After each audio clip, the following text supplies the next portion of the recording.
नमस्कार माउन्टेन समाचारमा स्वागत छ। म खगेन्द्र विष्ट र म बिन्दु अधिकारी। सुरुमा अहिलेसम्मका मुख्य समाचार।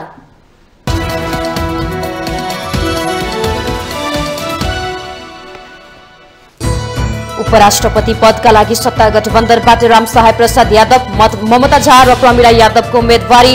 एमालेबाट अष्टलक्ष्मी साक्य 3 गते निर्वाचन। उपराष्ट्रपतिका लागि सत्ता गठबन्धन विभाजित, सहमतिका लागि आइतबारसम्म पहल गर्ने, सहमति नभए मित्रवत प्रतिस्पर्धा गर्ने जनमत पार्टीका अध्यक्ष राउतको अडान। उपराष्ट्रपतिका उम्मेदवार रामसहायको उम्मेदवारी खारेज गर्न एमालेको उजुरी। प्रचण्ड र माधवले कम्युनिस्ट उम्मेदवारलाई राष्ट्रपति बन्न नदिएको अध्यक्ष ओलीको आरोप। केही दिनभित्रमा समाजवादी मोर्चा बनाएर कम्युनिस्ट एकताको पहल गर्ने प्रधानमन्त्री प्रचण्डको भनाई। एमालेको मूल नेतृत्व कम्युनिस्ट एकताको विरुद्धमा रहेको आरोप। द्वन्द्वकालका घटनाको मुद्दा अदालतमा दर्ता हुनु, विस्तृत शान्ति सम्झौता विपरीत रहेको पूर्व सभामुख सापकोटाको जिकिर। आयोग मार्फत टुङ्ग्याउन जोड। व्यवसायीको हितमा काम गर्ने राजनीतिकका रूपमा परिचित 63 वर्षीय ली चियाङ चीनको नयाँ प्रधानमन्त्रीमा नियुक्त। राष्ट्रपति सीको प्रस्ताव जनक कांग्रेसबाट अनुमोदन। र आइसिसी विश्वकप लिग 2 अन्तिम त्रिकोणात्मक श्रृङ्खला अन्तर्गत आज नेपाल र पाहुना टोली संयुक्त अरब इमिरेट्स युएई बीच खेल हुँदै दुवै टोलीका लागि जित आवश्यक।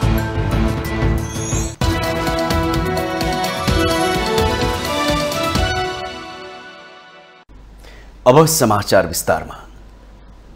सत्ता गठबन्धनबाट उपराष्ट्रपतिमा 3 जनाको उम्मेदवारी परेको छ। सत्ता गठबन्धनबाट जनता समाजवादी पार्टी नेपालबाट 2 जना र जनमत पार्टीबाट 1 गरी 3 जनाको उम्मेदवारी परेको हो। जसपा सांसद दलका नेता रामसहाय प्रसाद यादव र प्रमिला यादवको उम्मेदवारी दर्ता भएको हो। प्रमिला यादवको प्रस्तावकमा रन्जु झा, मृगेन्द्र कुमार सिंह यादव, नवल किशोर शाह, दीपक कार्की, राजकिशोर यादव रहनु भएको छ भने समर्थकमा अनिता देवकोटा, विमला सुवेदी, सीता गुरुङ, जयन्ती राई, मनिष सुमन रहनु भएको छ। त्यस्तै रामसहाय प्रसाद यादवको प्रस्तावमा अशोक कुमार राई, प्रदीप यादव, किसान श्रेष्ठ, शक्ति बस्नेत, रमेश जंग राईमाझी हुनुहुन्छ भने समर्थकमा रेखा यादव, अम्बिका काफ्ले, प्रकाश ज्वाला, खिमलाल देवकोटा, भानुभक्त जोशी रहनु भएको छ। त्यस्तै 10 दलीय गठबन्धनबाट नै जनमत पार्टीकी नेता ममता झाले पनि उपराष्ट्रपति पदका लागि उम्मेदवारी दर्ता गराउनु भएको छ। 10 दलीय गठबन्धनबाट उहाँले पनि उपराष्ट्रपति पदमा उम्मेदवारी दिनुभएको हो। झाको प्रस्तावकमा अब्दुल खान, अनिता देवी, गंगाराम चौधरी, अभिराम शर्मा, रूपा कुमारी यादव रहनु भएको छ भने समर्थकमा गोमा सापकोटा, विनिता कुमारी सिंह, बसन्त कुमार कुशवाहा, रामप्रकाश चौधरी, रानी कुमारी तिवारी रहनु भएको छ। यता नेकपा एमालेबाट उपाध्यक्ष अष्टलक्ष्मी साक्यले उम्मेदवारी दर्ता गराउनु भएको छ। उहाँको प्रस्तावकमा अध्यक्ष केपी शर्मा ओली, उपाध्यक्ष सुभाष चन्द्र नेमुवाङ, छविलाल विश्वकर्मा, गोकर्ण विष्ट, रघुजीत महासेठ हुनुहुन्छ भने समर्थकमा कृष्ण गोपाल श्रेष्ठ, महेश बर्तौला, तुलसा दाहाल, भगवती नेउपाने, यशोदा रिजाल रहनु भएको छ।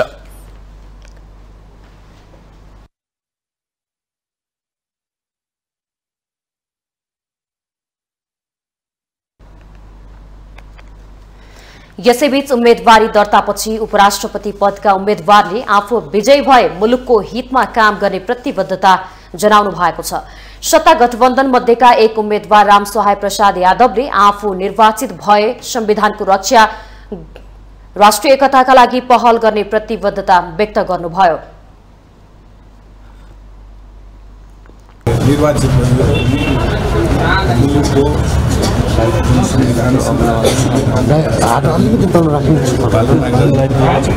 राष्ट्रिय एकतालाई म सबै दलका मान्य साथीहरूलाई आग्रह गर्दछु उपराष्ट्रपतिको मलाई निर्वाचित गराउनुहोस्, म हार्दिक अपिल गर्दछु। त्यस्तै जनता समाजवादी पार्टी नेपालकै तर्फबाट उपराष्ट्रपतिमा उम्मेदवारी दिनुभएकी प्रमिला कुमारी यादवले कुनै पनि हालतमा आफैले जित्ने दाबी गर्दै गठबन्धन अब अर्को निर्वाचनसम्मकै लागि भएको जिकिर गर्नुभयो। प्रतिस्पर्धा गर्नु पर्यो त्यो म अहिले भन्न सक्दिनँ। मेरो पार्टीको जुन डिसिजन हुन्छ त्यसलाई म फलो गर्छु, त्यो भोलि थाहा हुन्छ। चुनाव सम्मकै लागि गरेको हो, हामी दुवैजनाको इच्छा भयो, त्यसैले पार्टीले अब निर्णय गर्छ, पार्टीको निर्णय म फलो गर्छु। नेकपा एमालेबाट उम्मेदवारी दर्ता गर्नुभएकी अष्टलक्ष्मी साक्यको समर्थक रहनुभएका अध्यक्ष केपी शर्मा ओलीले लोकतन्त्रलाई सुदृढ बनाउन साक्य उपयुक्त उम्मेद्वार भएकाले सबैले सोचेर मतदान गर्नेमा विश्वास व्यक्त गर्नुभयो। भोट दिएर हाम्रो प्रस्तावमा बनाएको हो रामवरण यादवजीलाई, त्यो सम्झिनुहोस्। काङ्ग्रेसले नदिँदा अरूलाई दिएको भन्ने, काङ्ग्रेस बाहेक कसको राष्ट्रपतिको उम्मेदवारलाई हामीले भोट हालेको छ? आफ्नो हाल्यौँ, काङ्ग्रेसको हाल्यौँ पहिले, त्यसपछि आफ्नो हाल्यौँ, अन्त कहाँ हालेको छ? त्यस कारण तपाईँको व्याख्या मिलेन। जनमत पार्टीका अध्यक्ष सीके राउतले सत्तारूढ दलहरूबीच साझा उम्मेद्वारमा सहमति नभए आफ्नो पार्टीले चैत 3 गते हुने उपराष्ट्रपतिको निर्वाचनमा मित्रवत प्रतिस्पर्धा गर्ने बताउनुभयो। सत्तारूढ दलहरूबीच शनिबार बिहान बसेको बैठकमा भएको सहमति अनुसार नै गठबन्धनबाट 3 जनाको उम्मेद्वार दर्ता भएको उहाँको दाबी थियो। प्रतिस्पर्धामा जान्छु त्यो भए पनि प्रस्ताव आएछ, अनि त्यस्तो चाहिँ छैन। हामी चाहिँ अब अन्तिममा के मिलेन भने मित्रवत प्रतिस्पर्धा हुन्छ। हाम्रो उम्मेदवार सशक्त हुनुहुन्छ, संविधानको रक्षाको लागि चाहिँ तत्पर हुनुहुन्छ, कानुनी पृष्ठभूमिबाट हुनुहुन्छ, उहाँ योग्य हुनुहुन्छ हरेक दृष्टिकोणबाट, त्यही भएर उहाँले जित्नुहुन्छ भन्ने हामी पुरा विश्वास होइन। हामी चाहिँ त्यसमा पहिले नै कन्डिसन राखिसकेको मित्रवत, अन्तिम बटम लाइन भनेको मित्रवत प्रतिस्पर्धा। राष्ट्रपति निर्वाचनमा बनेको 8 दलीय गठबन्धनमा सहभागी दल उपराष्ट्रपतिको निर्वाचनमा भने एक हुन सकेन। शनिबार उपराष्ट्रपति पदमा मनोनयनमा गठबन्धनले जनता समाजवादी पार्टीका उम्मेद्वारलाई समर्थन गरे पनि जनमत पार्टीले भने ममता झालाई उम्मेद्वार बनाएको छ। नेकपा एमाले उपराष्ट्रपति पदका उम्मेद्वार राम सहाय प्रसाद यादव विरुद्ध उजुरी दिएको छ। संविधानले राष्ट्रपति र उपराष्ट्रपति फरक समुदाय वा लिङ्गबाट हुनुपर्ने व्यवस्था गरेको भन्दै एमाले राष्ट्रपतिमा रामचन्द्र पौडेल निर्वाचित भइसकेपछि उपराष्ट्रपतिमा पुरुष उम्मेद्वार हुन नसक्ने भन्दै उजुरी दिएको हो। एमाले सांसद महेश कुमार बर्तौलाले संघीय संसद भवन स्थित राष्ट्रपति तथा उपराष्ट्रपति निर्वाचन कार्यालयमा उजुरी दर्ता गराउनु भएको हो। राष्ट्रपति र उपराष्ट्रपति निर्वाचन सम्बन्धी ऐन 2074 को दफा 16 को उपदफा 5 ले उपराष्ट्रपतिको लागि उम्मेद्वार मनोनयन दर्ता गर्दा राष्ट्रपति निर्वाचित व्यक्ति जुन लिङ्ग वा समुदायको हो सो भन्दा फरक लिङ्ग वा समुदायको व्यक्ति मनोनयन गर्नुपर्ने व्यवस्था गरेको उजुरीमा उल्लेख छ।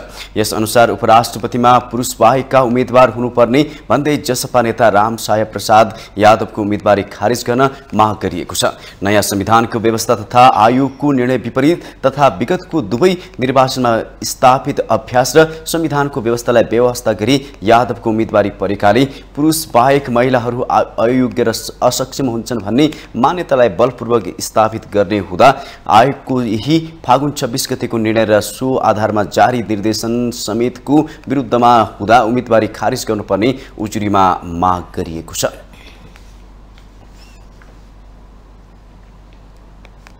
नेकपा एमालेका अध्यक्ष केपी शर्मा ओलीले उपराष्ट्रपति निर्वाचनमा 10 दलीय गठबन्धनले जालझेल गर्न खोजेको आरोप लगाउनु भएको छ। शनिबार ललितपुरमा आयोजित अखिल नेपाल महिला संघले आयोजना गरेको कार्यक्रममा अध्यक्ष ओलीले उपराष्ट्रपति निर्वाचनमा 10 दलीय गठबन्धनले जालझेल गर्न खोजेको जिकिर गर्नुभएको हो। राष्ट्रपति र उपराष्ट्रपति फरक फरक लिङ्गको हुनुपर्ने संवैधानिक व्यवस्था भए पनि गठबन्धनले फरक समुदायको भनेर पुरुष नै उम्मेदवारी दिएर जालझेल गरेको उहाँले बताउनुभयो। संविधानको मर्म राष्ट्रपति र उपराष्ट्रपति फरक फरक समुदायको हुनुपर्ने रहेको अध्यक्ष ओलीको तर्क थियो। ती दलीय गठबन्धनहरूले विभिन्न पार्टी एउटा गठबन्धनबाट एउटा उम्मेदवार एक ठाउँ उठाउने तर छुट्टै छुट्टै पार्टीको हैसियतमा उठाएको भनेर प्रमुखमा पनि महिला के अरे पुरुष उपप्रमुखमा पनि पुरुष गरेर फरक फरक पार्टीले उठाएको हो नि भनेर उनीहरू गठबन्धनको साझा क्यान्डिडेट दिँदैछन्। नमिलाइकन गठबन्धनको साझा क्यान्डिडेट दिएपछि एउटा महिला एउटा पुरुष गर्नु पर्दैन। अध्यक्ष ओलीले एमाले उम्मेद्वार अष्टलक्ष्मी साक्यसँग एक्लै लड्न नसकेर 10 दलीय गठबन्धन बनाएको टिप्पणी गर्नुभयो। माओवादी केन्द्रका अध्यक्ष पुष्पकमल दाहाल प्रचण्ड र एकीकृत समाजवादीका अध्यक्ष माधव कुमार नेपालले दक्षिणपन्थीको नाङ्गो दलाली गरेको आरोप लगाउनुभयो। प्रचण्ड र नेपाली कम्युनिस्ट पार्टीका उम्मेद्वारलाई राष्ट्रपति बन्न नदिएको उहाँको भनाइ थियो। वामपन्थीले राष्ट्रपति जित्नु हुँदैन भनेर प्रचण्ड डाको छोडेर ठाउँ ठाउँमा रोएको त तपाईँहरूले देख्नै भएको छ। डाको छोडेर रोका छन् उनी। वामपन्थी राष्ट्रपति हुनै दिनु हुँदैन, देश खत्तम हुन्छ। माधव नेपालले भनेको सुन्नुभयो होला, एमालेको राष्ट्रपति भयो भने त देश ध्वस्त हुन्छ। घरमा आगो लगाएर अनि त्यो खरानी पनि लगेर विरोधीका विपक्षीका पाउमा मैले घर जडाएर हजुर यति खरानी भयो, यो खरानी हजुरका पाउमा चढाएर ल्याएको छु भनेर पाउमा चढाउन जाने जस्तो घिनलाग्दो कुरोहरू के हुन्छ। अध्यक्ष केपी ओलीले आफू जसले जे मागे पनि दिने बलिराजा जस्तो भएको जिकिर गर्नुभयो। प्रचण्डले माग्दा प्रधानमन्त्री दिए भन्दै उहाँले माधव नेपालले राष्ट्रपति माग्दा खाऊ भने पनि अन्तिममा कंग्रेसकै राष्ट्रपति हुनुपर्ने भनी सार्वजनिक अभिव्यक्ति दिएको उहाँको टिप्पणी थियो।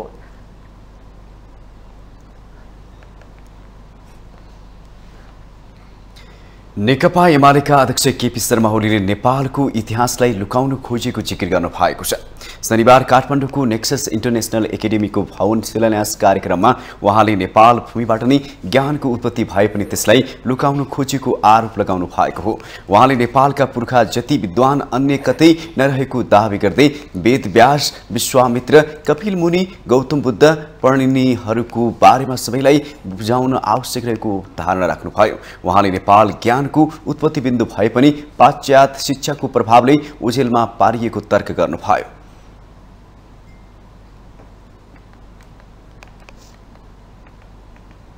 मैले धेरै भन्नु पर्दैन, यस्ता अनेक ऋषिहरू, अनेक महर्षिहरू, पाणिनि अर्घाखाँचीको पणेनाका थिए, जसका नाउँमा पाणिनि पहिलो व्याकरण ती रचना गरेको थियो। यस्ता अनेक विद्वान यहीँका विद्वान थिए जो इतिहास अलिकति छोप्न खोजिएको छ, हामीले उठाउनु पर्नेछ।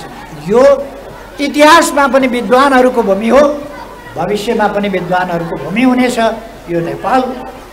यस्ता विद्वानका भूमिमा विद्वता हासिल गर्दै गरेका सबै भाइ बहिनीहरूलाई धेरै धेरै शुभकामना भन्न चाहन्छु। अभिभावकहरूलाई, हामी यस्ता ठाउँमा जन्मिएका छौँ, यस्तो पवित्र ठाउँमा, र हामीसँग त्यो जेनेटिक मेमोरी छ, त्यसलाई हाम्रा बालबालिकाहरूले सदुपयोग गरेर अगाडि बढ्नेछन्। यस काममा अल्छी नमानी, गाह्रो नमानिकन स्फूर्ति साथ ज्ञान सम्प्रेषण गर्न। अध्यक्ष ओलीले नेपाल पवित्र ज्ञानको भूमि भएको बताउँदै विगतको गौरवलाई पुनः बिउताउनु पर्ने उल्लेख गर्नुभयो।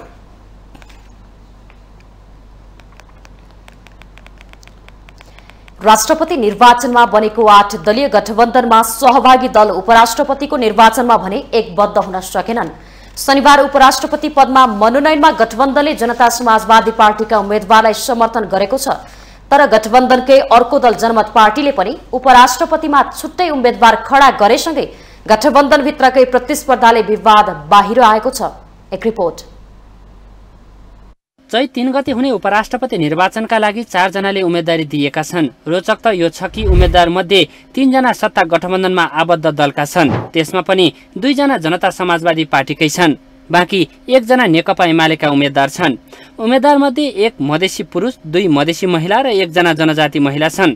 संविधानको धारा 70 मा राष्ट्रपति र उपराष्ट्रपति फरक फरक लिङ्ग वा समुदायको हुने उल्लेख गरेको छ। राष्ट्रपति र उपराष्ट्रपतिको निर्वाचन फरक फरक लिङ्ग वा समुदायको प्रतिनिधित्व हुने गरी गर्नुपर्ने संविधानले भनेको त छ, तर यसमा दलहरू र आयोगका आआफ्नै बुझाइका कारण जसपाले उपराष्ट्रपति पदमा रामसाहेब प्रसाद यादव र प्रमिला कुमारी यादव दुवैलाई अघि सारेको छ। हिजोबाट निर्वाचन आयोगले जुन प्रकारको झमेला खडा गर्यो, जुन प्रकारले निर्वाचन प्रमुख नै विभिन्न किसिमको सामाजिक सञ्जालमा प्रतिक्रिया दिनुभयो, त्यसको कारण हामीले झसङ्गित बनायो र हामीले निर्वाचन प्रमुखजीलाई पनि हिजो भेटे। संविधान ऐन सबै कुरा हामीले उहाँले पढाए र बताए र सम्झाए पनि कि यसै चाहिँ संविधानभन्दा बाहिर चाहिँ कोही जान सक्दैन। संविधानले जे कुरा लेखेको छ, कानुनभन्दा माथि कोही हुँदैन, संविधानभन्दा माथि कोही हुँदैन, त्यसैको फलो गर्नुहोस्। कानुनमा जे छ त्यस्तै गर्नुहोस्। हामी कानुनअनुसार अगाडि रामसाहेब यादवले छाडिसकेका छौँ। दलहरूले फरक समुदाय भन्ने संवैधानिक शब्दमा टेकेर उपराष्ट्रपति पनि पुरुष नै बनाउनेतिर अग्रसर भइरहँदा निर्वाचन आयोगले फरक लिङ्ग वा समुदायको हुनुपर्ने तर्क अघि सारेपछि गठबन्धनमा मनोनयनको अन्तिम समयसम्म पनि उम्मेद्वार तय गर्न सकेको थिएन। तर जसपाले अन्तिम समयमा 2 जनालाई नै अघि सारेपछि गठबन्धनमै आबद्ध राष्ट्रिय जनमत पार्टीले पनि ममता झालाई अघि सारेको छ। जनमतले उपराष्ट्रपति पदमा दिएको उम्मेदवारी फिर्ता नहुने र गठबन्धनकै उम्मेदवारसँग भए पनि मित्रवत प्रतिस्पर्धा गर्ने जनमतको अडान छ। अब हामी अधिकारको लडाइँमा छौँ, सङ्घर्षको लडाइँमा छौँ र त्यसको लागि एकत्रित हुनु जरुरी छ। अन्तिममा के मिलेन भने मित्रवत प्रतिस्पर्धा हुन्छ र हाम्रो उम्मेदवार सशक्त हुनुहुन्छ, संविधानको रक्षाको लागि चाहिँ तत्पर हुनुहुन्छ, कानुनी पृष्ठभूमिबाट हुनुहुन्छ, उहाँ योग्य हुनुहुन्छ हरेक दृष्टिकोणबाट, त्यही भएर उहाँले जित्नुहुन्छ भन्ने हामी पुरा विश्वास। हामी चाहिँ त्यसमा पहिले नै कन्डिसन राखिसकेको मित्रवत अन्तिम बटम लाइन भनेको मित्रवत प्रतिस्पर्धा हुन्छ। प्रमुख प्रतिपक्षी दल एमाले उपराष्ट्रपतिमा पार्टी उपाध्यक्ष अष्टलक्ष्मी साक्यलाई उम्मेद्वार बनाएको छ। लैङ्गिक समानता सहितको सहभागितामा साक्यको उम्मेदवारी भएको एमालेको जिकिर छ। उसले पुरुष उम्मेद्वार रामसाई प्रसाद यादव विरुद्ध उजुरी समेत दर्ता गरेको छ। उपराष्ट्रपतिका निम्ति गठबन्धनमा रहनुभएका दलहरूले कसरी अगाडि सार्नुहुन्छ, कोलाई अगाडि सार्नुहुन्छ, अन्तिममा के स्थिति रहन्छ एउटा विषय हो। तर उम्मेदवारका हिसाबले यतिको ओज भएको, खास गरी उपराष्ट्रपतिको पद, त्यसको प्रतिष्ठा, त्यसको मर्यादालाई कायम राखेर अगाडि बढ्न सक्ने व्यक्तित्व अष्टलक्ष्मी साक्य हुनुहुन्छ। तसर्थ हाम्रो विश्वास के छ भनेदेखि आम मतदाताहरूले उहाँलाई आफ्नो विश्वासको मत दिनुहुनेछ। राष्ट्रपतिमा जे भयो ठ्याक्कै त्यही हुनुपर्छ भन्ने के छ र उपराष्ट्रपतिको हकमा हामीले फरक ढङ्गले सोच्न सक्छौँ। राष्ट्रपति निर्वाचनमा एक बनेको 8 दलीय गठबन्धन उपराष्ट्रपति निर्वाचनमा भने उम्मेदवारीमा नै सहमति जुट्न नसक्दा फरक उम्मेद्वार बनाउन पुगेको छ। साझा उम्मेद्वार बनाउने प्रयास जारी राख्ने सत्ता गठबन्धनको तयारी छ। तर अहिलेको घटनाले विवाद बाहिरिसकेको छ। अहिलेको घटनाले राजनीतिक दलहरूलाई सत्ता र पदका लागि गठबन्धन बिगार्ने र बनाउने क्रम चलिरहने देखाउँछ। सत्ता सङ्घर्षले देशलाई भने अस्थिरताको दलदलमा भास्दै लाने खतरा छ। माउन्टेन टेलिभिजन HD का लागि क्यामेरामा केशव श्रेष्ठका साथमा बटुक राजगिरीको रिपोर्ट। माउन्टेन समाचारमा पालो भएको छ ब्रेकको।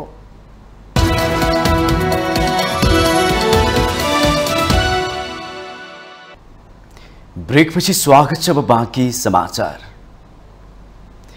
प्रधानमन्त्री एवं नेकपा माओवादी केन्द्रका अध्यक्ष पुष्पकमल दाहाल प्रचण्डले अब केही दिनमा समाजवादी मोर्चा भन्ने र त्यसपछि कम्युनिस्ट एकताको पहल गर्ने बताउनु भएको छ। शनिबार पार्टी केन्द्रीय कार्यालय पेरिसडाँडामा मध्य प्रदेशमा कार्यरत पार्टी केन्द्रीय सदस्यहरूको बैठकलाई सम्बोधन गर्दै प्रधानमन्त्री प्रचण्डले यस्तो बताउनु भएको हो। उहाँले जनयुद्ध र जनआन्दोलनका मुद्दा सम्बोधन भइ नसकेको र शान्ति प्रक्रिया टुङ्गोमा पुगिन नसकेकाले शान्ति प्रक्रिया र सङ्क्रमणकालीन न्यायको सिद्धान्तका आधारमा राजनीतिक निकास दिने जिम्मेवारी आफ्नो काँधमा रहेको बताउनुभयो। शान्ति प्रक्रिया र सङ्क्रमणकालीन न्याय सम्बन्धी विषय सत्य निरूपण तथा मेलमिलापको माध्यमद्वारा टुङ्गो लगाउनु पर्ने भएकाले माओवादी धारका कम्युनिस्ट घटकहरू बीच छलफल भइरहेको उहाँको भनाइ छ। प्रधानमन्त्री प्रचण्डले संसारमा एकपटक कम्युनिस्ट आन्दोलन पराजित भएपछि उठेर आएका विरलै दृष्टान्त रहेको स्मरण गराउँदै बृहत्तर वामपन्थी एकता मार्फत चुनौती छिचोलेर समाजवादको ढोका खोल्नुपर्नेमा जोड दिनुभयो। उहाँले एमालेको मूल नेतृत्व कम्युनिस्ट एकताको विरुद्धमा रहेको आरोप लगाउँदै माओवादी धारा सच्चा वामपन्थीहरूको एकता निम्ति अब आफूहरू नै नेतृत्व लिनुपर्ने तर्क गर्नुभयो।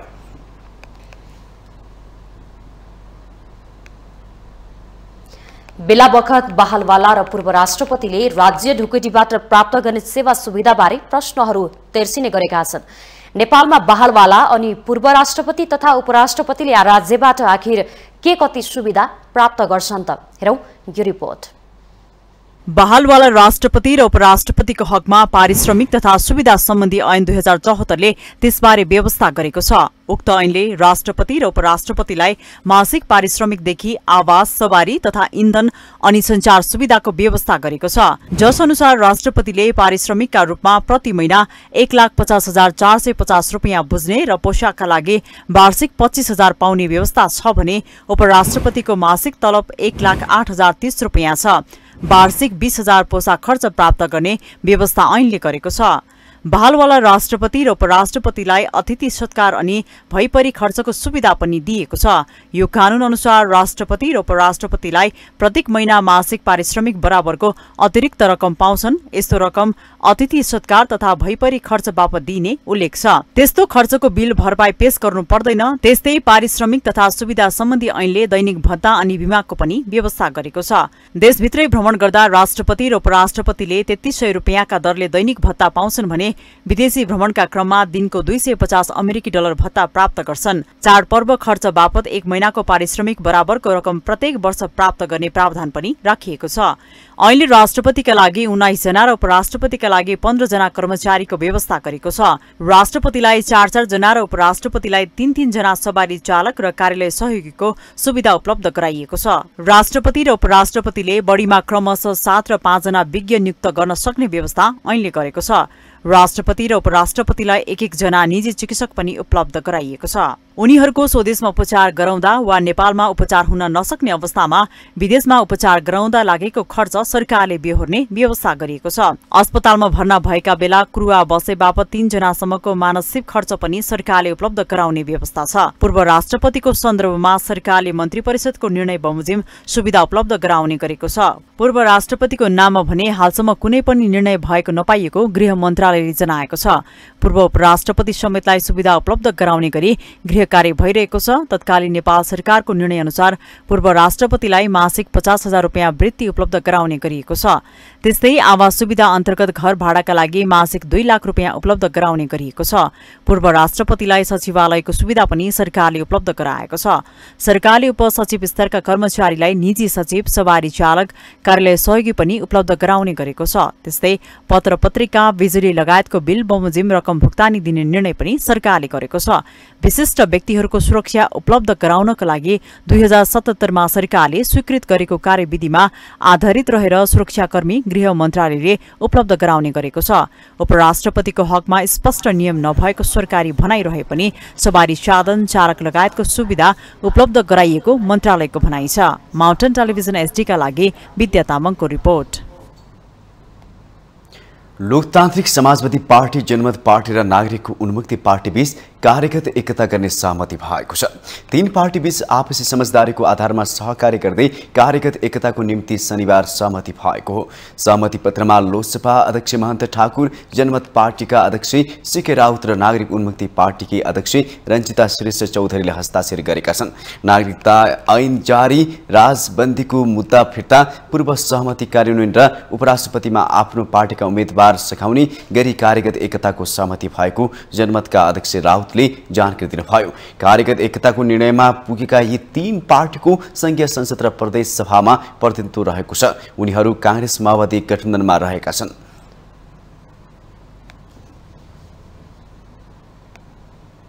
संघीय मामिला तथा सामान्य प्रशासन मन्त्री अमनलाल मोदीले अहिलेका पुस्ताहरूलाई कारणमा बाँध्नका लागि नयाँ कानून निर्माण गर्न लागेको बताउनु भएको छ। शनिबार मन्त्रालयमा आयोजित विभिन्न संवैधानिक आयोगका अध्यक्ष र सदस्यहरूसँगको संघीय निजामती सेवाको विधेयकका सम्बन्धमा छलफल तथा अन्तर्क्रिया कार्यक्रममा उहाँले यस्तो बताउनु भएको हो। नयाँ पुस्ताहरू दण्डहीनतामा गइरहेको र भावी पुस्ताहरूका कारण देशमाथि नै खतरा हुने हो कि भन्ने डर सृजना भइरहेकाले त्यसलाई नियन्त्रणमा राख्न नयाँ कानूनको निर्माण गरिएको उहाँको भनाइ थियो। मन्त्री मोदीले संघीय निजामती ऐन अन्तिम चरणमा रहेको जानकारी दिँदै निजामती सेवाभित्रका विकृति र विसङ्गति न्यूनीकरण गर्न ऐन सफल हुने विश्वास व्यक्त गर्नुभयो। हामी युवाहरू भोलिका पुस्ताहरूलाई पनि केन्द्र राखेर कमसेकम दण्डहीनतालाई ब्युरोक्राट्स मात्रै होइन, हरेक तहमा विकृति र विसङ्गति छ, ती विकृति र विसङ्गतिहरूलाई अन्त्य गर्नको निम्ति पनि यो ऐन र कानुन महत्त्वपूर्ण बनाउनुपर्छ। अहिले मैले चाहिँ यो ऐनमा विशेष चाहिँ मलाई अरू केही देख्दिनँ भने क्या, मैले केही हेर्दिनँ। कर्मचारी प्रशासनमा रहेका विकृति विसङ्गतिलाई अन्त्य गर्नको निम्ति कर्मचारी साथीहरूले चाहिँ जे गर्दा पनि छुट, खालि सर्वाबाहेक कारबाहीको केही होइन भन्ने जो नसम्झिकन कारबाही निष्कासनसम्म चाहिँ निकाल्ने के व्यवस्था छ त्यो चाहिँ हाल्नु भन्ने मेरो लाइन हो। छलफलमा राष्ट्रिय समावेशी आयोगका अध्यक्ष डाक्टर रामकृष्ण तिमिलसिनाले असहाय, दलित, नसक्ने वर्गलाई माथि ल्याउन गर्नुपर्ने काम चाँडो सम्पन्न सक्न सरकारलाई सुझाव दिनुभयो। श्वेत पैसीहरूले पाउनु हुँदैन, हामी व्हाइट कलर हो, ब्लू कलरहरूले पाउँ र यो वर्गीयतामा जाओस् भन्ने चाहिँ राष्ट्रिय समावेशी आयोगको मुख्य एउटा माग पनि छ। र वर्गको आधारमा गरिब वर्ग, असहाय वर्ग, नसक्ने वर्ग, आवाजविहीन वर्गलाई माथि ल्याउन जे गर्नुपर्दछ त्यो गरौँ। राष्ट्रिय दलित आयोगका अध्यक्ष देवराज विश्वकर्माले राज्य संरचनामा ठूलाले स्थानलाई होच्याउने प्रवृत्ति रहेकाले त्यसलाई हटाउने ऐन निर्माणको खाँचो रहेको बताउनुभयो। उहाँले पछाडि पारिएका मानिसहरूको अनुभूतिलाई नजिकबाट निहालेर संविधानले स्वीकारेको विविधतालाई आत्मसात गर्नुपर्नेमा जोड दिनुभयो। प्रतिकूल लाग्ने चीजहरूलाई त्यसको व्यवहार नगर्नुस् भन्ने भनाइ छ हाम्रो सबैजना। तर हाम्रो राज्य संरचनामा मत्स्य न्याय छ।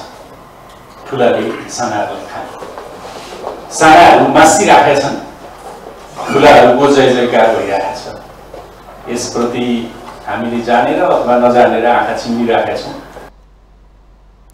बैठकमा राष्ट्रिय महिला आयोगकी सदस्य विद्या कुमारी सिन्हाले समावेशी समानुपातिक व्यवस्था अनुसार प्रत्येक तह र तबकामा नियुक्ति हुने गरी ऐन बनोस् भन्ने आयोगको चाहना रहेको बताउनुभयो। प्रत्येक तह र तबकामा नियुक्ति हुने गरी ऐन बनोस् आओस् भनेर हाम्रो चाहना छ। किन यस्तो चाहना छ कि संविधानको धारा 42 बमोजिममा यहाँ धेरै कुरा उठिसकेको छ। हामी पनि महसुस गरेकै छौँ, नगरेको होइन। अब मानौ यसको मेरो भनाइ महिला आयोगको तर्फबाट छलफलमा सहभागी आयोगका अध्यक्ष र सदस्यहरूले आदिवासी जनजातिको अधिकार कटौती नगर्नुका साथै समावेशी समानुपातिकको मर्म र भावनालाई समावेश गरेर ऐन ल्याउन सुझाव दिएका छन्।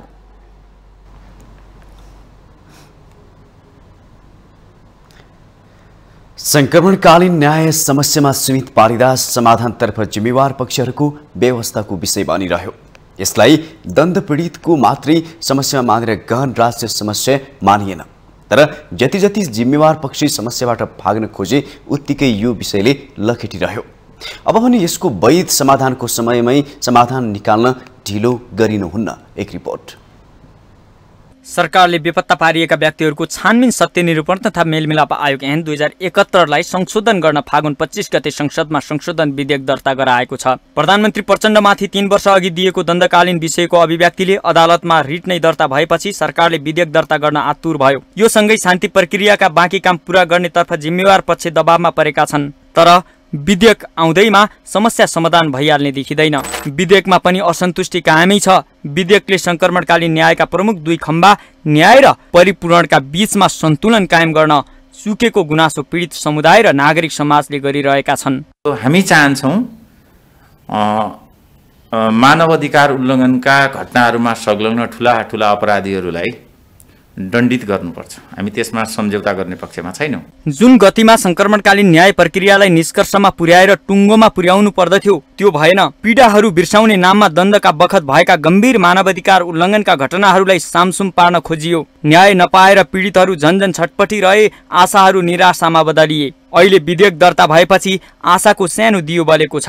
स्वतन्त्र ढङ्गले काम गर्न दिने, कुनै पनि प्रभाव दबाव नगरिकन स्वतन्त्र ढङ्गले न्याय निरूपण गर्न पाइने प्रकृतिको ढङ्गबाट जानुपर्छ। संक्रमणकालीन न्यायको वैध समाधानप्रति सत्ताधारी दलहरू र प्रतिपक्षीहरूमा गम्भीर जिम्मेवारी बोध हुनुपर्दछ। स्थापित मूल्य मान्यताका आधारमा शान्ति सम्झौताको थाती अभिभारा टुङ्गो लगाई अगाडि बढ्न सकिएला भन्ने परिकल्पनामा जिम्मेवार पक्षहरू रहेसम्म समस्याले पिरोलिरहन्छ। अर्कोतर्फ यो दण्डका पक्षहरूलाई दिनुपर्ने न्यायको विषय पनि हो। राज्यमा कोही पनि न्यायबाट वञ्चित गरिन मिल्दैन। राजनीतिक दलहरू र तिनको नेतृत्व पंक्ति जिम्मेवार नबन्दा शान्ति सम्झौतामा 60 दिन र 6 महिनामा गर्ने भनिएका कामहरू 16 वर्षपछि पनि असरलै छन्। सर्वोच्च अदालतको आदेश र अन्तर्राष्ट्रिय कानुनी दायित्वबाट निर्देशित भएर न्यूनतम सहमति जुटाएर संसदबाट यसको निकास निकाल्नु राष्ट्रिय कर्तव्य नै हो। फौजदारी न्यायको प्रणाली र संक्रमणकालीन न्याय भनेको एउटै चाहिँ होइन। त्यसले गर्दाखेरि आँखाको बदला आँखा लिने विषय पनि होइन। यो आई फर एन आई होइन। तर विधिको शासन र कानुनी शासन र अन्तर्राष्ट्रिय मानवाधिकारका मूल्य मान्यता र हाम्रो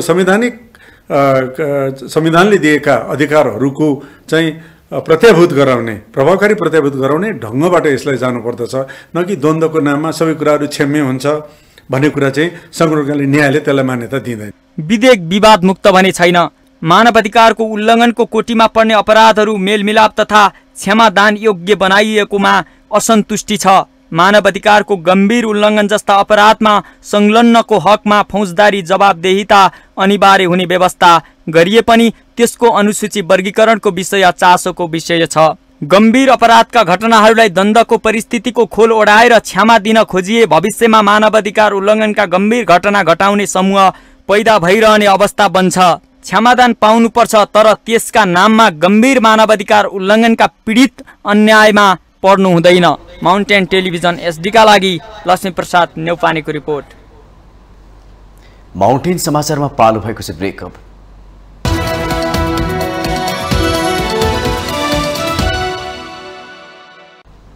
ब्रेकपछि स्वागत छ। अब बाँकी समाचार। नेकपा माओवादी केन्द्रका उपाध्यक्ष अग्नि सापकोटाले संक्रमणकालीन न्यायसँग सम्बन्धित विषय विस्तृत शान्ति सम्झौता अनुसार अगाडि बढाउनुपर्ने बताउनु भएको छ। शनिबार जनकपुरमा सञ्चारकर्मीहरूसँग कुराकानी गर्दै उपाध्यक्ष सापकोटाले नेपाल सरकार र तत्कालीन माओवादी पार्टीका बीचमा 2063 साल मङ्सिर 5 गते भएको विस्तृत शान्ति सम्झौताका अनुसार संक्रमणकालीन न्यायको विषय अगाडि बढ्नुपर्ने बताउनु भएको हो। उहाँले विस्तृत शान्ति सम्झौतामा सत्य निरूपण तथा मेलमिलाप आयोग गठन गरेर शान्ति प्रक्रियाका काम टुङ्ग्याउने भनिएको उल्लेख गर्दै सोही अनुरूप हुनुपर्ने बताउनु भयो। उहाँले द्वन्द्वकालका घटनाहरूको मुद्दा सर्वोच्च अदालतमा दर्ता हुनु विस्तृत शान्ति सम्झौताको विपरीत भएको उल्लेख गर्नुभयो। यी चाहिँ 2063 साल मङ्सिर 5 गते नेपाल सरकार र माओवादीका बीचमा भएको विस्तृत शान्ति सम्झौताको विपरीत छ र त्यहाँ स्पष्ट भनिएको छ कि यी विषयहरू सत्य निरूपण तथा मेलमिलाप आयोग गठन गरेर गर्ने भनेको छ। त्यो गठन पनि भइसकेको छ। यो विस्तृत शान्ति सम्झौताको मर्म र भावना अनुसार नै अगाडि बढ्नुपर्छ। त्यसअनुसार चाहिँ सत्य निरूपण तथा मेलमिलाप आयोग मार्फतै यस्ता सङ्क्रमणकालीन न्याय सम्बन्धी विषयहरू चाहिँ समाधान गरिनुपर्छ। यो कुरा गठबन्धनका 8 दलले पनि निर्णय गरिसकेका छन्। त्यसै गरी चाहिँ संसद बाहिर भएका घटकहरूले पनि गरिरहेका छन्। उहाँले देशमा प्राप्त भएका राजनीतिक उपलब्धिहरूलाई उल्ट्याउने कोसिस भएमा नेपाली जनताले त्यसको प्रतिरोध गर्ने बताउनुभयो। उहाँले विस्तृत शान्ति सम्झौताको गम्भीरता र राष्ट्रमा त्यसले पार्ने प्रभावका बारेमा चिन्तन गर्दै त्यसै अनुसार समाधान गर्नुपर्नेमा जोड दिनुभयो।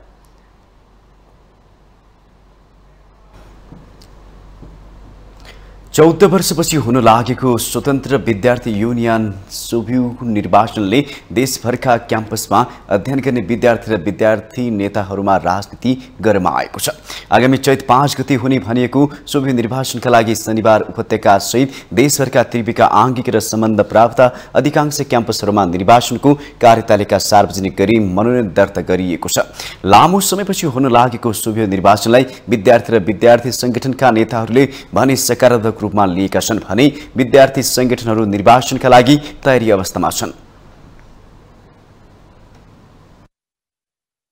यो करिब 15 वर्षपछि हुँदै गरेको सोभ्यू निर्वाचनमा होमिन पाउँदा चाहिँ हामी एकदमै उत्साहित छौँ र हामीले चाहिँ अन्डर सोभ्यूलाई अखिल फर्स्ट भन्ने मिसनका साथ अन्डर सोभ्यूलाई 65 सालमा जसरी प्यानलै जितेको थियो त्यसरी प्यानलै जिताउन लागि परेका छौँ। होइन, हामी त एकदम धेरै नै उत्साहित छौँ। विशेष गरेर के भयो भने लगभग 13-14 वर्ष भयो यो स्वतन्त्र विद्यार्थी युनियनको निर्वाचन भएको छैन।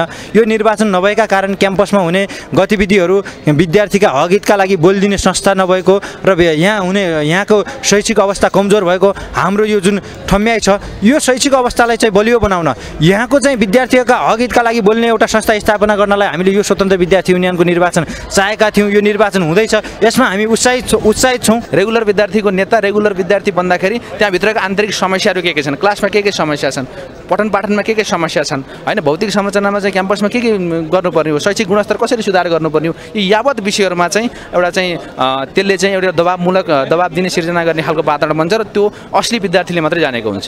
इन्टर्नसिप प्लेसमेन्ट्सहरूको त्यो व्यवस्था छैन। हाम्रो क्लासमा एउटा सिम्पल HDMI केबल नभएर हाम्रो क्लासहरू ठप्प हुने अवस्थाहरू भइरहेछ। यति विभिन्न क्षेत्रहरूमा समस्या हुँदै गर्दा पनि हाम्रो कलेज व्यवस्थापनले यतातिर ध्यान नदिएको अवस्था छ।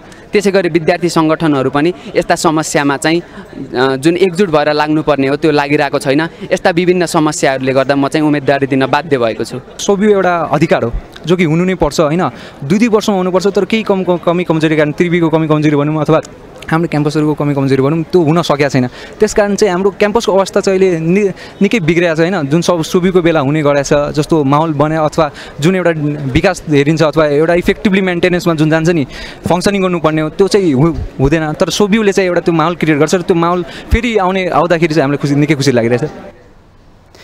त्रिवीले 28 वर्षीय उमेर हद र मिश्रित निर्वाचन प्रणालीमा निर्वाचन गर्न लागेकाले पनि यसपटकको सोभियो निर्वाचनमा वास्तविक विद्यार्थीले नै निर्वाचनमा सहभागी भएर त्यसको नेतृत्व लिने धेरै विद्यार्थीको विश्वास रहेको छ। देशभरका त्रिवीका 62 आंगिक र 1040 सम्बन्ध प्राप्त क्याम्पसमा चैत 5 गते निर्वाचन हुँदैछ। सत्ता साझेदार दलका विद्यार्थी संगठनले तालमेल गरेर चुनावमा जाँदैछन्। उनीहरूले एमाले निकट अन्यराज सोभि विरुद्ध गठबन्धन गरेका छन्। शनिबार आरआर क्याम्पसमा सोभियो निर्वाचनका लागि मनोनयनको प्रक्रिया चलिरहेको थियो। क्याम्पसमा अचानक नेकपा यस निकट विद्यार्थी संगठनका नेतासँगै एक व्यक्ति क्याम्पस छिरे। त्यसपछि उनले क्याम्पसका प्राध्यापकमाथि हातपात गरे अनि अरू विद्यार्थी संगठनका नेताहरूमाथि खुकुरिने नचाउन थाले। एक रिपोर्ट।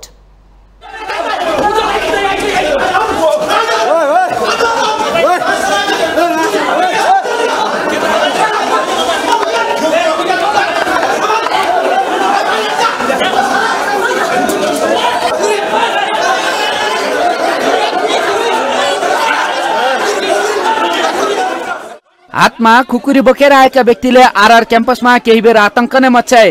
उनले पहिले क्याम्पसमा सोभियो निर्वाचनका लागि खटेका निर्वाचन मण्डलमाथि हातपात गरे। त्यसपछि एमाले निकट अन्रा सोभियोका विद्यार्थी नेतामाथि खुकुरी नै बोके आक्रमण गर्न तम्सिए। यसरी आरआरमा खुकुरी बोकेर हिँड्ने उनी त्यहाँका विद्यार्थी बने होइनन्। उनी क्याम्पसमा नेकपा एस निकट विद्यार्थी संगठनका अध्यक्ष सुदेश पराजुली, नेकपा एस निकट युवा संघका उपाध्यक्ष नीतिश पौडेल र केही क्याम्पसका विद्यार्थी नेताहरूसँगै क्याम्पसमा प्रवेश गरेका थिए। उनले खुकुरी निकालेपछि केही बेर निर्वाचनको तयारी सहित क्याम्पसमा आएका अन्य संगठनका नेताहरू पनि भागाभाग भए।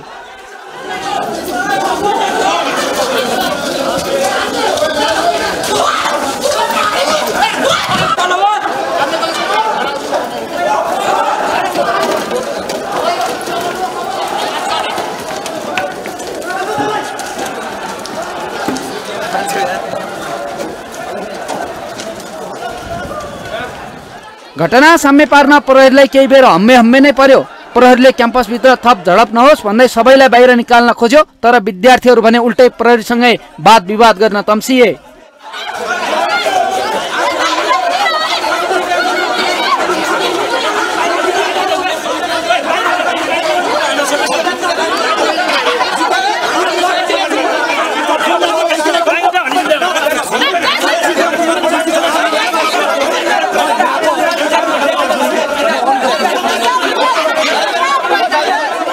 यो घटनाले विद्यार्थीको हक हितका पक्षमा आवाज बुलन्द गर्न खोलिएका विभिन्न विद्यार्थी संगठनमाथि प्रश्न चिन्ह उठेको छ। विद्यार्थी नाङ्गो खुकुरी नचाउने गुण्डाहरूको संगठन नभई प्राज्ञिक छलफलको संगठन हुनुपर्छ। तर नेपालमा विद्यार्थी राजनीति यस्तै गलत गतिविधिको घेरामा पर्दै आएको छ। आरआरको घटना साम्य पार्न प्रहरी नै क्याम्पसभित्र छिर्नुपर्ने बाध्यात्मक अवस्था आउनु भनेको विद्यार्थी संगठन वैचारिक रूपमा स्खलित हुन पुगेको प्रश्न हुन्छ। क्याम्पसमा विद्यार्थीलाई प्रशासनसँग जोड्ने र विद्यार्थीका समस्या समाधान गर्नका लागि सोभिउ मार्फत गुणस्तरीय शिक्षा र रचनात्मक क्रियाकलापमा विद्यार्थीहरूलाई समावेश गराउँदै विद्यार्थीका आवाज बोल्ने कामसँगै विद्यार्थीको हितका लागि सोभिउ निर्वाचन हुने गर्छ। तर निर्वाचनको मनोनयन दर्ताकै दिन क्याम्पसमा अराजकता मचिनु र झडपको अवस्था सिर्जना हुनुले विद्यार्थी संगठनहरू कतातर्फ जाँदैछन् भन्ने प्रश्न चिन्ह उठेको छ। माउन्टेन टेलिभिजन एचटीका लागि क्यामेरामा विवेक श्रेष्ठका साथ सन्दीप शर्माको रिपोर्ट। संस्कृति पर्यटन तथा नागरिक उड्डयन मन्त्री सुदन किराँतीले ठूलो मान्छेले काम गर्नै हुँदैन भन्ने मानसिकतालाई भत्काउन जरुरी रहेको बताउनु भएको छ। शनिबारबाट सुरु भएको 3 महिने पशुपति सरसफाई अभियानको उद्घाटन गर्दै मन्त्री किराँतीले यस्तो बताउनु भएको हो। उहाँले नेपालमा ठूलो मानिसले सानो काम गर्नै हुँदैन भन्ने संस्कृतिको विकास भइरहेको भन्दै यसलाई भत्काएर अघि बढ्नुपर्ने बताउनु भयो। पशुपति क्षेत्र सरसफाईका लागि योजना बनाएर बुझाउन पशुपति क्षेत्र विकास कोषलाई निर्देशन दिनुभयो। सरसफाइबाट सभ्यता प्रदर्शन हुने उल्लेख गर्दै उहाँले आस्थाको केन्द्र पशुपतिनाथलाई सबै मिलेर सफा राख्नुपर्ने बताउनुभयो। मन्त्री किराँतीले पशुपतिनाथ नै फोहोर राख्ने हो भने देश कहिले सफा गर्छौं भन्दै प्रश्न गर्नुभयो। आफू मन्त्री रहेको मन्त्रालय अन्तर्गत सबै निकायहरूलाई सबै क्षेत्रमा सफा राख्न निर्देशिका बनाएर पठाएका भन्दै त्यस अनुसारको काम नभए कारबाही गर्ने चेतावनी दिनुभयो। निर्माण गर्नु हो, सभ्यता प्रदर्शन गर्नु हो, संस्कृति निर्माण गर्नु भनेको समाजको जीवन दर्शन निर्माण गर्नु हो। सांस्कृतिक धरोहर पशुपतिनाथ नै हामीले यति फोहोर राख्छौँ भने यो देश कहिले हामी सफा गर्छौँ होला। त्यस कारणले प्रतीकात्मक रूपमा यो पशुपतिलाई हामीले सफा गऱ्यौँ भने हामीले यो देश सफा गर्न सक्छौँ। त्यस कारणले असम्भव केही छैन भन्ने सन्देश हामीले दिन खोजिरहेको छौँ। यहाँकोबाट निर्देशिका बनाएका छौँ। पशुपति मात्रै होइन, संस्कृति मन्त्रालय अन्तर्गत सबै निकायहरूमा हामीले लिखित निर्देशिका पठाएका छौँ।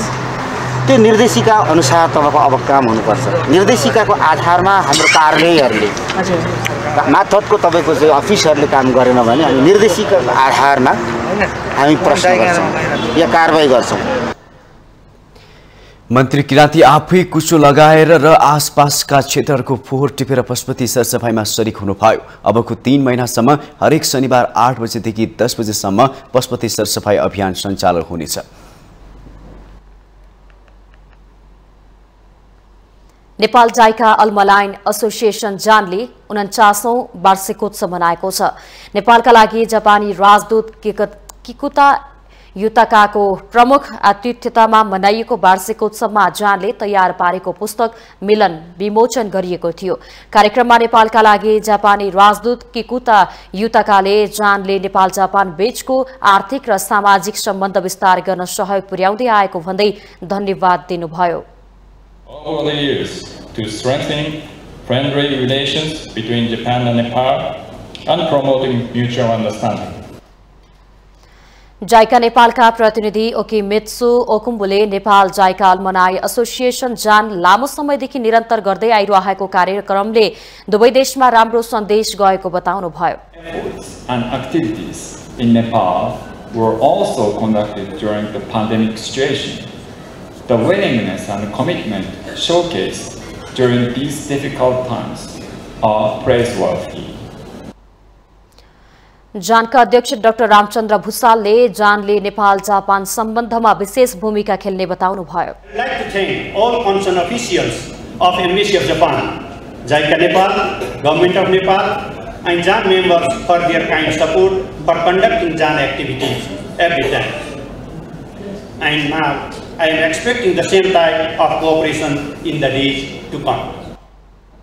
कार्यक्रममा विभिन्न मन्त्रालयहरूका बहालवाला सचिव, पूर्व सचिवहरू, सहसचिवहरू, जाइका नेपालका सदस्यहरू लगायत विभिन्न उच्चस्तरीय व्यक्तिहरूको सहभागिता थियो। कार्यक्रममा मिलन पुस्तकमा लेखकहरूलाई प्रमाणपत्र सहित धन्यवाद दिएको थियो।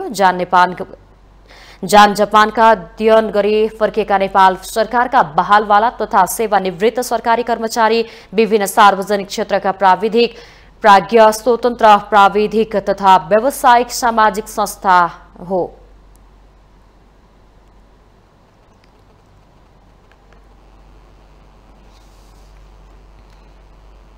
हामीसँग आर्थिक अन्तर्राष्ट्रिय र खेल समाचार बाँकी नै छन्। माउन्टेन समाचारमा पालो भएको छ ब्रेकको।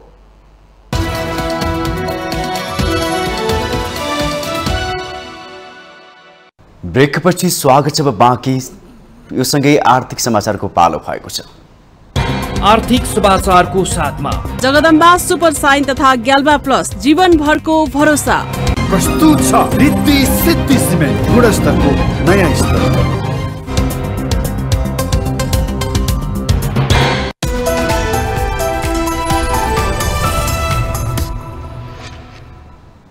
अर्थशास्त्री केशव आचार्यले नेपाल अन्तर्राष्ट्रिय सम्पत्ति शुद्धिकरणको कालो सूचीमा पर्ने जोखिम बढेको बताउनु भएको छ। वित्तीय कार्यवाही कार्यदलले सम्पत्ति शुद्धिकरणका विषयमा गरेको मूल्याङ्कनले कालो सूचीमा राख्न सक्ने जोखिम उच्च रहेको उहाँको भनाइ थियो। मुलुकलाई अन्तर्राष्ट्रिय सम्पत्ति शुद्धिकरणको कालो सूचीमा पर्न नदिनको लागि सम्पत्ति शुद्धिकरण ऐनलाई तत्काल संशोधन गरी कार्यान्वयनमा ल्याउन आवश्यक रहेकोमा आचार्यले जोड दिनुभयो। उहाँले सरकारले स्रोत नखुलेको धनलाई 1 वर्षको सबैभन्दा बढी राजस्व तिर्न लगाएर छुटकारा दिने ऐनलाई एसिया प्रशान्त समूहले नमान्ने दावी गर्नुभयो। सरकारले स्रोत नखुलेको धनलाई वैधानिकता दिने ऐनका विषयमा अन्तर्राष्ट्रिय मुद्रा कोष, विश्व बैंकहरूसँग छलफल गरी सहयोग माग्नुपर्ने उहाँको भनाइ थियो।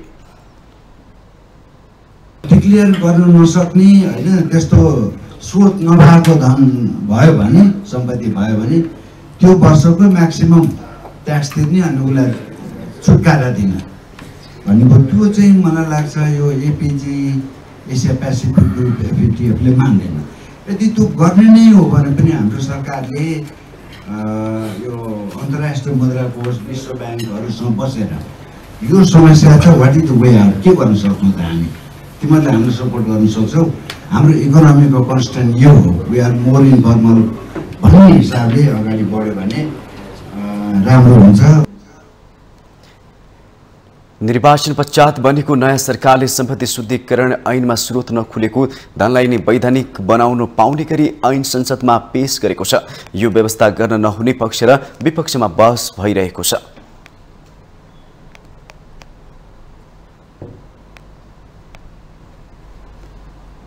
अब अन्तर्राष्ट्रिय समाचार।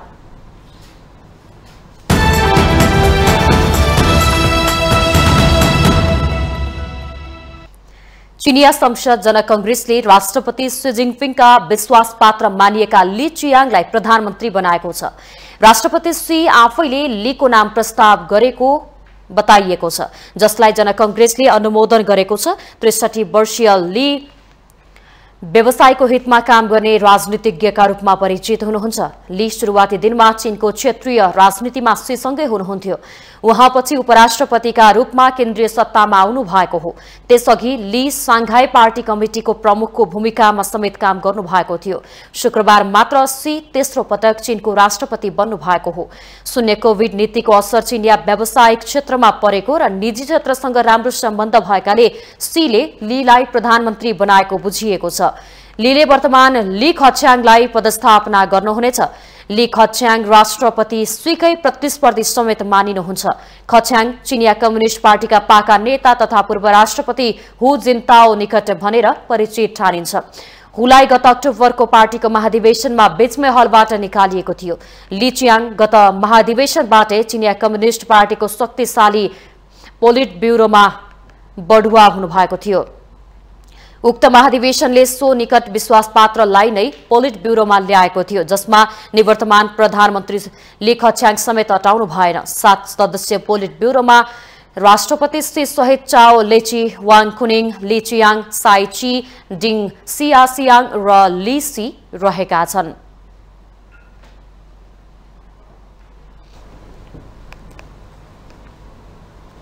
अमेरिकाको सिलिकन भ्याली बैंक सधैँको लागि बन्द भएको छ। 40 वर्षको इतिहासलाई समाप्त गर्दै अमेरिकाको 16औं ठूलो बैंक शुक्रबार बन्द भएको हो। निक्षेपकर्ताहरूको पैसा फिर्ता गर्ने 48 घण्टाको पूर्ण प्रयास असफल भएपछि बैंक बन्द भएको घोषणा गर्दै सिलिकन भ्याली बैंकलाई क्यालिफोर्नियाको नियामकले नियन्त्रणमा लिएको हो। यूएस फेडरल डिपोजिट इन्स्योरेन्स कर्पोरेसनले सिलिकन भ्याली बैंकको सम्पूर्ण निक्षेप नियन्त्रणमा लिएर बैंक सधैँको लागि बन्द गराएको हो। यससँगै सिलिकन भ्याली बैंक सन् 2008 को वित्तीय संकटपछि बन्द हुने दोस्रो संस्था बन्न पुगेको छ। यसअगाडि वाशिंगटन म्युचुअल बन्द भएको थियो। बैंकले निक्षेपकर्ताको पैसा फिर्ता गर्न सकिरहेको थिएन। पैसा फिर्ता गर्नलाई दिइएको 48 घण्टाको समयमा पनि सिलिकन भ्याली बैंक असफल भएपछि नियामकले आफ्नो नियन्त्रणमा लिएको हो। बैंक बन्द भए पनि बैंकमा 2,50,000 अमेरिकी डलर सम्मको निक्षेप भने सुरक्षित रहेको र त्यति बराबरको पैसा फिर्ता हुने भएको छ। अमेरिकाको फेडरल डिपोजिट इन्स्योरेन्स कर्पोरेसनले त्यहाँको कुनै पनि बैंकमा हुने 2,50,000 अमेरिकी डलर सम्मको निक्षेपको बीमा गरेको हुन्छ। सोही कारण सिलिकन भ्याली बैंकमा 2,50,000 अमेरिकी डलर सम्मको निक्षेप सम्बन्धी व्यक्तिगत वा संस्थालाई नै फिर्ता हुनेछ। सन् 1983 मा स्थापित सिलिकन भ्याली बैंकले अमेरिकाका आईटी तथा क्रिप्टोको कारोबार गर्ने कम्पनीलाई दिएको ऋण फिर्ता नभएपछि बैंक यो अवस्थामा पुगेको हो। क्रिप्टो कम्पनीहरूमा समस्या आएपछि त्यसको असर बैंकमा परेको हो। बैंकले लगानी गरेका केही क्रिप्टो कम्पनीहरू डुबिसकेको र अधिकांश कम्पनी डुब्ने अवस्थामा रहेपछि ऋण उठ्न नसकेको र सोही कारण बैंक बन्द भएको अन्तर्राष्ट्रिय सञ्चार माध्यमहरूले जनाएका छन्। बैंकले 2 खर्ब 9 अर्ब अमेरिकी डलर बराबरको ऋण दिएको थियो भने बैंकमा 1 खर्ब 75 अर्ब अमेरिकी डलर बराबरको निक्षेप रहेको CNN-ले जनाएको छ।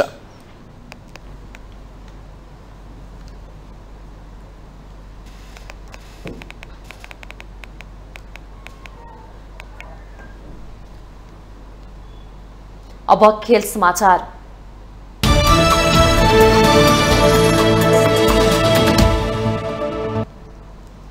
आईसीसी विश्वकप लीग 2 अन्तिम त्रिकोणात्मक श्रृंखला अन्तर्गत आज नेपालले पाहुना टोली संयुक्त अरब इमिरेट्स यूएईसँग खेल्दैछ। त्रिवी मैदानमा 9:30 बजे सुरु हुने खेल दुवै टोलीका लागि महत्वपूर्ण छ। नेपाल श्रृंखलाका सबै खेल जितेर सिधै विश्वकपमा छनौट हुने लक्ष्यमा छ। त्यस्तै यूएईका लागि सिधै विश्वकपमा छनौट हुने बाटो बन्द भइसकेको अवस्थामा एक दिने मान्यता जोगाउन बाँकी 3वटै खेल जित्नुको विकल्प छैन।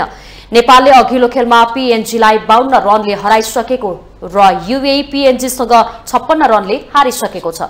अघिल्लो 9 मध्ये 8 खेल जितेको नेपालका लागि अहिलेको लय कायम गर्न घरेलु मैदानको साथ छ। आजको खेल जिते नेपालले 1 दिवसीय अन्तर्राष्ट्रिय मान्यता पक्का हुनेछ। नेपालले सिरिज क्लिन स्वीप गर्दै 4 खेल जिते शीर्ष 3 मा रहेर विश्वकप छनौटमा पुग्नेछ। अङ्क तालिकामा 33 खेलमा नेपालको 34 र यूएईको 31 अङ्क छ।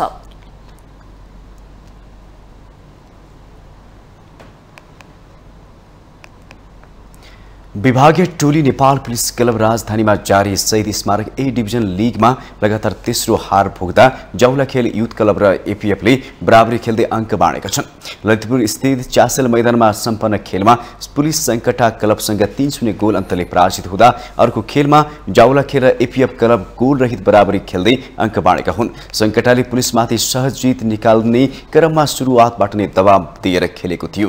पुलिस विरुद्ध जित निकाल्ने क्रममा सङ्कटाका लागि 12 मिनेटमा गणेश हमालले गोल गर्दै अग्रता दिलाएका थिए। 80 मिनेटमा रोशन पहाडीले गोल गर्दै सङ्कटाको अग्रता दोब्बर बनाएका थिए। त्यसको 6 मिनेट सुरज ठकुरीले गोल गर्दै सङ्कटलाई 3-0 को सहज जित दिलाए। जससँगै सङ्कटले 3 खेलमा 4 अङ्क जोड्दा 3वटै खेलमा पराजय बेहोरेको पुलिस अङ्कविहीन छ।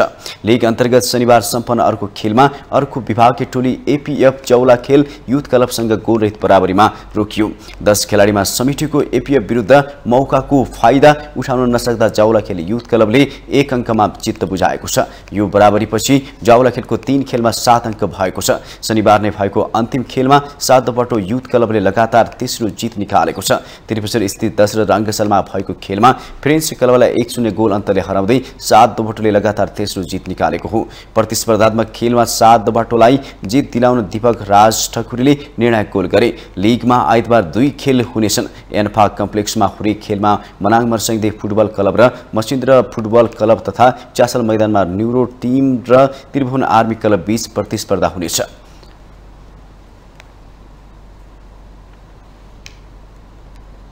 नेपालका तीव्र गतिका बलर सोमपाल कामीले विदेशी टी20 लीग क्रिकेट खेल्ने भएका छन्। सोमपालले क्यानाडा क्रिकेट बोर्डले आयोजना गर्ने फ्लावर सिटी टी20 प्रिमियर लीग ट्रफी खेल्ने भएका हुन्।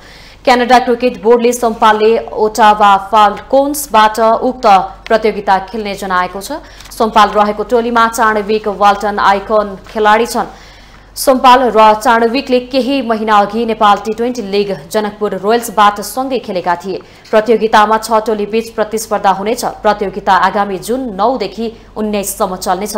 सोमपालले खेल्ने यो तेस्रो विदेशी लीग हुनेछ। सोमपालले क्यानाडामा नै 2019 मा भएको ग्लोबल टी20 विनिपेग हक्सबाट खेल्दै च्याम्पियन बनेका थिए। 2020 को टी10 लीग सोमपालले मराठा अरेबियन्सबाट खेलेका थिए। टी20 मा सोमपालले 6 खेल खेलेका थिए। ग्लोबल टी20 लीगमा भने 1 खेल मात्रै खेल्ने अवसर पाएका थिए। सोमपाल नेपालका प्रमुख तीव्र गतिका बलर हुन्। सोमपालले नेपालबाट 41 ओडीआई खेलमा 58 विकेट र 42 टी20 आई खेलमा 38 विकेट लिएका छन्। सोमपाल तल्लो क्रममा राम्रो ब्याटिङको क्षमता राख्छन्। सोमपाल नेपालबाट ओडिआई 5 विकेट लिने पहिलो खेलाडी समेत हुन्।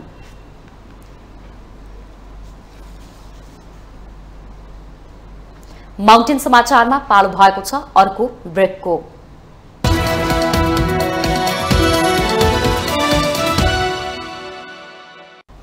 ब्रेकपछि स्वागत छ। यो सँगै हामी माउन्टेन समाचारको अन्त्यमा आइपुगेका छौँ।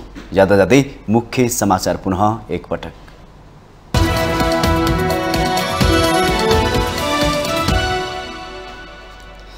उपराष्ट्रपति पदका लागि सत्ता गठबन्धनबाट राम सहाय प्रसाद यादव, ममता झा र परिमला यादवको उम्मेदवारी, एमालेबाट अष्टलक्ष्मी साक्य, चैत 3 गते निर्वाचन।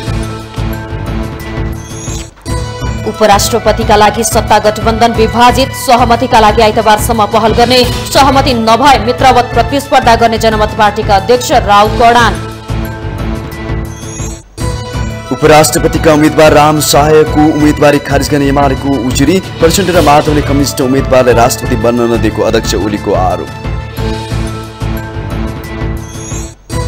केही दिनभित्रमा समाजवादी मोर्चा बनाएर कम्युनिस्ट एकताको पहल गर्ने प्रधानमन्त्री प्रचण्डको भनाई, एमालेको मूल नेतृत्व कम्युनिस्ट एकताको विरुद्धमा रहेको आरोप।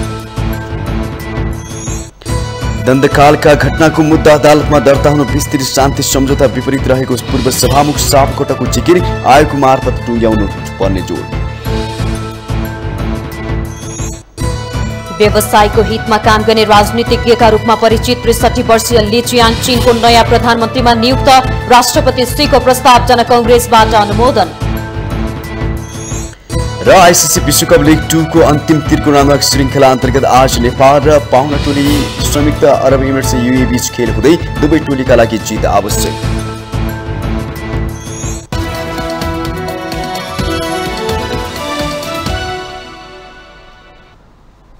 माउन्टेन समाचार अहिलेलाई सकियो। सत्य, तथ्य र निष्पक्ष समाचारका लागि माउन्टेन टेलिभिजन HD हेर्दै रहनुहोला। नमस्कार।